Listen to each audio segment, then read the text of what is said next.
현대자동차 투자 유치 추진에 앞서 광주에 공장 설립을 약속했던 중국 조일홍 자동차의 투자가 2년 넘도록 감감무소식입니다. 시험지 유출 사건과 관련해 장위국 광주시 교육감이 공개 사죄했습니다.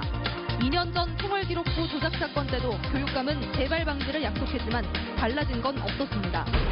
흑산공항 건설의 운명을 결정할 국립공원위원회 심의가 내일 열립니다. 5년 넘게 사업이 제자리를 걷는 동안 찬반 논란만 커졌습니다.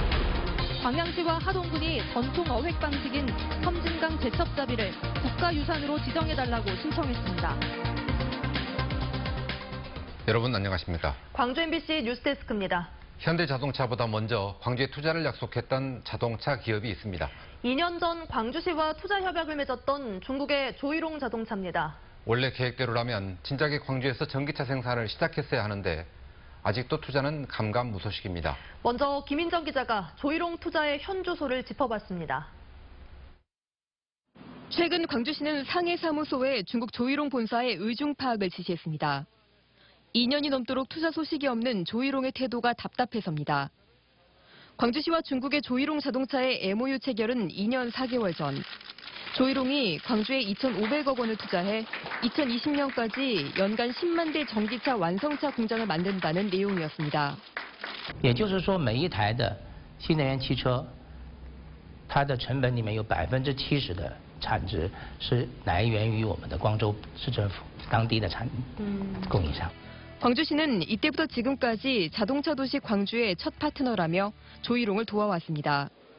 일단 무상으로 사무실을 제공하고 정부 인증 업무를 지원했습니다. 또 조일홍이 화물차를 만들면 CJ 대한통운이 살 수 있도록 연결하는 협약에도 참여했습니다. 협약 전엔 그린카 진흥원을 통해 6천만 원짜리 조일홍 차를 구매하기도 했습니다. 그러나 사업 진척은 느렸습니다. 당초 계획대로라면 지난해부터 자동차를 만들겠다던 조일홍은 인증 업무로만 2년을 보냈습니다. 올 초에는 드디어 환경부 인증과 국토부 등록을 마쳤지만 이 인증들은 중국에서 완성차를 수입해 파는 단계까지만 가능한 수준이고 심지어 아직 판매도 이뤄지지 않고 있습니다. 이러한 투자 인센티브는 완성차 공장을 위한 부지를 이 회사가 매입을 하고 설비를 갖추어서 공장을 운영할 때만이 지원이 되는 것입니다. 그래서 아직 투자 인센티브가 지원되지는 않았고요. 조일홍 코리아는 여전히 투자 의향이 있고 현재는 전기차 수요 조사를 하며 사업 계획을 다듬는 막바지 작업이 진행 중이라고 해명했습니다. MBC 뉴스 김인정입니다. 애초에 광주시가 조일홍과 손을 잡은 건 광주에 완성차 공장을 짓겠다는 계획 때문이었습니다. 바꿔 말하면 광주에 공장을 짓지 않는다면 굳이 조일홍과 협력할 이유도 없었다는 얘기입니다. 그런데 지금 돌아가는 상황을 보면 조일홍 측은 공장을 짓는 것보다는 판매에 관심을 두고 있는 듯합니다. 이어서 이계상 기자입니다. 조일홍이 중국에서 만드는 친환경 전기 미니버스 E6 차량 한 대 가격은 1억 5천만 원입니다. 실제로 한국에서 이 차를 사면 환경부가 소비자에게 국비 보조금 6천만 원을, 광주에서 살 경우에는 광주시가 최고 3천만 원 가까이를 추가로 지원합니다. 조일홍이 광주에서 이 차를 팔면 소비자는 6천만 원에 살 수 있다는 말입니다. 그런데 광주의 협조와 지원을 받으며 정부 인증까지 받아낸 조일홍의 움직임은 다시 다른 지자체를 향하고 있습니다. 광주의 경우처럼 조례에 따른 친환경차 추가 보조금을 지원해달라는 요청을 하고 있습니다.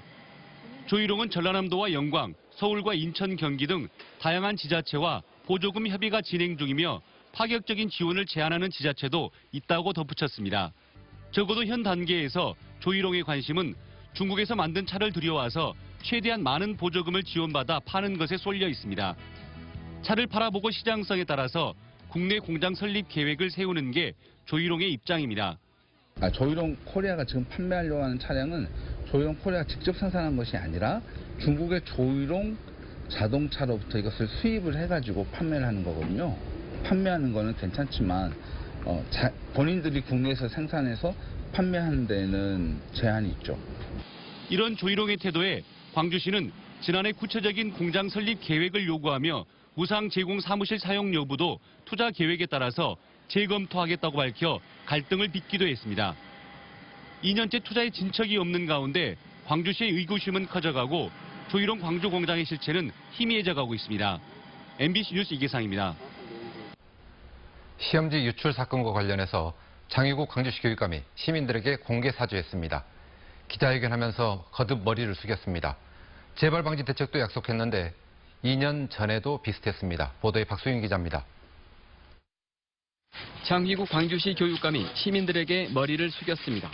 광주 학생 및 학부모, 시민 여러분께 깊이 사죄드립니다. 철저한 조사와 엄정한 조치, 재발 방지 대책도 약속했습니다. 인쇄실 안팎의 보안시설을 강화하고 시험 기간엔 수시로 현장을 점검하기로 했습니다. 광주 학생들이 대학 입시에서 불이익을 당하지 않도록 최선을 다하겠다고도 말했습니다.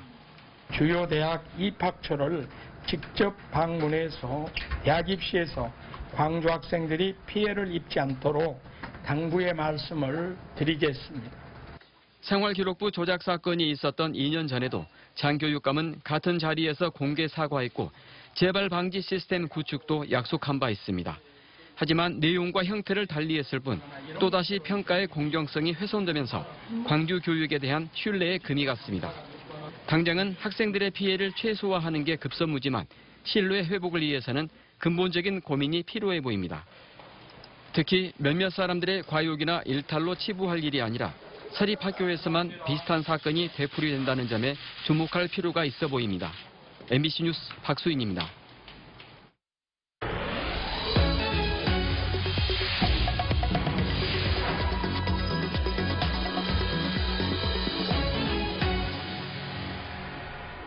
흑산도 공항 건설의 운명을 결정할 국립공원위원회 심의가 내일 열립니다. 흑산공항은 국가사업으로 결정된 지 5년이 지났지만 정부 부처의 이견 때문에 한 걸음도 나가지 못하고 있고 주민들과 환경단체들 사이에 찬반 논란만 커지고 있습니다. 보도에 양현승 기자입니다. 모두 1,833억 원이 소요되는 흑산공항 사업. 국토부와 환경부, 기재부 등 크게 3개 정부 부처가 관련돼 있습니다. 흑산공항의 포문을 연 건 국토부. 2011년 공항개발 중장기 종합계획을 고시하며 흑산도 소형공항의 필요성을 제기했습니다. 환경부도 화답했습니다.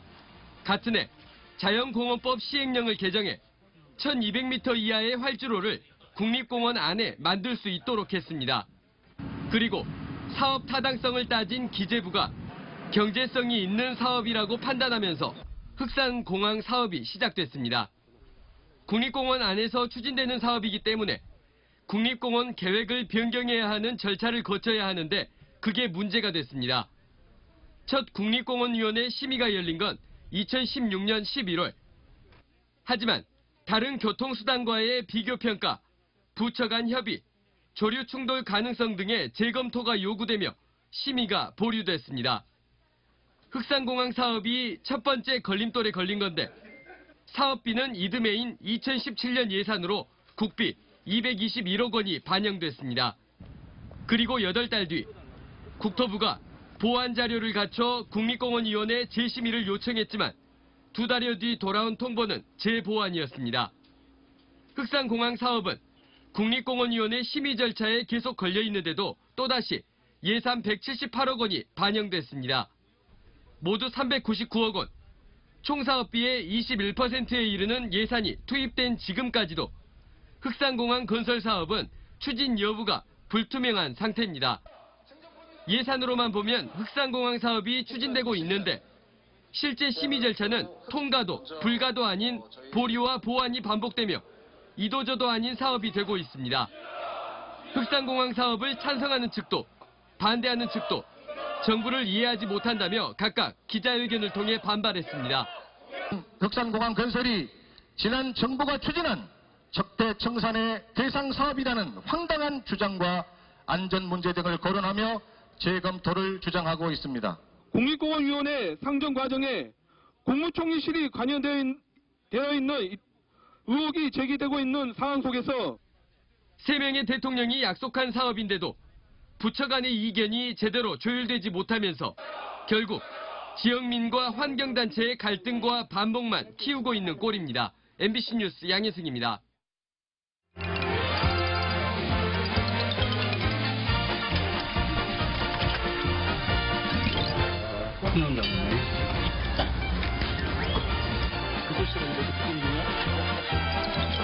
이건 무지 퇴물이죠. 이건 잘 자란 건 많아요. 그런데 이렇게 큰 것은 많지가 않아요. 그리고 양식도 이러고 크게는 못 키워요, 양식도.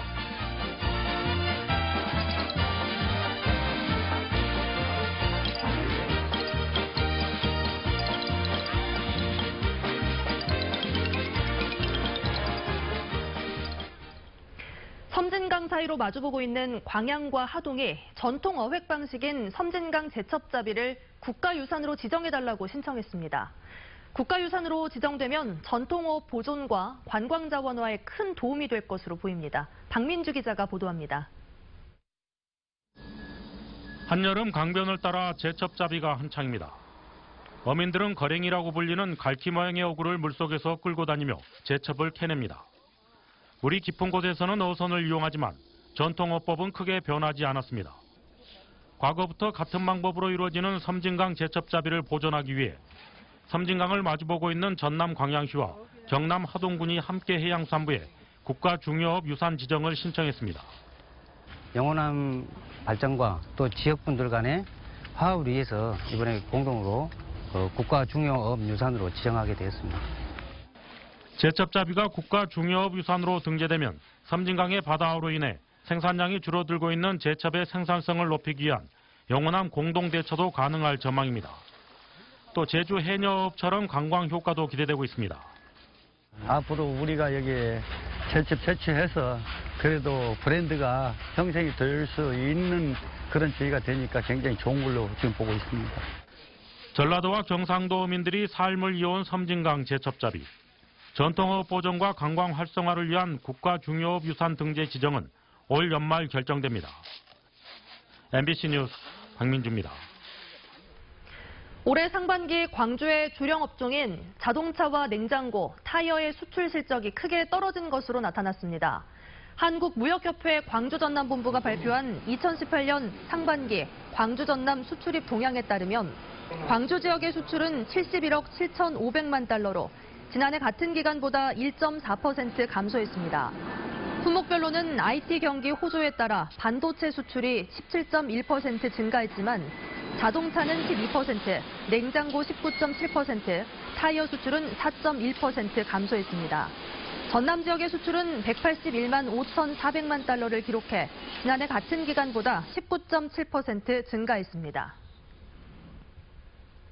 금호타이어가 해외 주문 감소에 따라 오늘부터 공장 휴무에 들어갔습니다. 금호타이어에 따르면 오늘 오전부터 22일까지 나흘간 광주 곡성공장 승용차용 타이어 생산 라인과 평택공장 가동을 중단하고 이달 말과 다음 달 6일에도 추가로 휴무에 들어갑니다. 금호타이어는 지난 4월 경영 정상화 노사 특별 합의서를 의결하면서 생산 물량이 줄어들 경우 공장 휴무 시행을 합의했다고 밝혔습니다. 한편 노조는 경영진과 채권단에 대해 하반기에는 주문량을 반드시 회복해서 생산이 정상화될 수 있도록 대책 마련을 요구했다고 밝혔습니다. 5.18을 폭동으로 규정한 내용의 회고록을 낸 전두환 씨의 손해배상 소송의 마지막 공판이 열렸습니다. 오늘 광주지법 203호 법정에서 열린 마지막 공판기일에서 피고인 전두환 측 대리인은 회고록에 본인의 생각과 의견을 표현한 것뿐이라며 명예훼손 의도가 없었다고 주장했고 5.18 단체 측 대리인은 전 씨 측이 표현의 자유를 주장하지만 사실 왜곡이 너무 많다면서 반박했습니다. 선고 공판은 오는 9월 13일 오전 10시에 열립니다. 한편 고 조비오 신부의 명예를 훼손한 혐의로 진행되고 있는 형사재판은 두 차례 연기된 끝에 오는 8월 27일 광주지법에서 첫 재판이 열릴 예정입니다. 세월호 참사에 대한 국가의 책임을 인정하는 판결이 4년 만에 내려지자 유가족들이 당연한 결과라는 입장을 밝혔습니다. 목포신항에 머물고 있는 세월호 유가족들은 우리가 소송을 벌인 것은 돈을 받고자 한 것이 아니라 참사에 대한 국가의 잘못을 인정받고자 한 것이라며 늦었지만 당연한 판결이라고 밝혔습니다. 서울중앙지법은 오늘 세월호 희생자 가족 350여 명이 정부와 청해진 해운을 상대로 낸 손해배상 청구 소송에서 국가의 과실을 인정하고 희생자 1명당 2억 원씩의 위자료를 지급하라고 판결했습니다. 오늘 새벽 0시쯤 광주시 남구 양과동 광역위생매립장 재활용시설에서 불이 나 소방서 추산 300만 원의 재산 피해를 내고 5시간 만인 오늘 새벽 5시쯤 꺼졌습니다. 불이 난 지 1시간 만에 진화됐지만 재활용품에 붙은 잔불을 끄는 데 시간이 많이 걸렸습니다. 소방당국은 목격자들을 상대로 정확한 화재 원인을 조사하고 있습니다. 달리던 화물차가 뒤집히면서 운전자가 다쳤습니다. 오늘 오전 8시 55분쯤 목포시 용해동의 한 도로에서 59살 김모 씨가 몰던 1톤 화물차가 가로수를 들이받은 뒤 뒤집혔습니다. 이 사고로 운전자 김 씨가 다쳤고 이 일대 차량 통행이 30여 분간 정체됐습니다.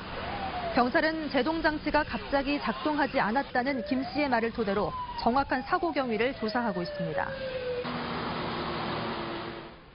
국립아시아문화전당 문화광장에 어린이 물놀이장을 개장했습니다. 워터슬라이드와 미니풀장으로 구성된 문화전당 물놀이장은 다음 달 19일까지 운영되는데 어린이와 청소년은 무료로 이용할 수 있습니다. 아시아문화전당은 문화와 물놀이를 함께 즐길 수 있도록 물놀이장을 개장했고 수영대회의 성공을 기원하는 의미도 담았다고 밝혔습니다.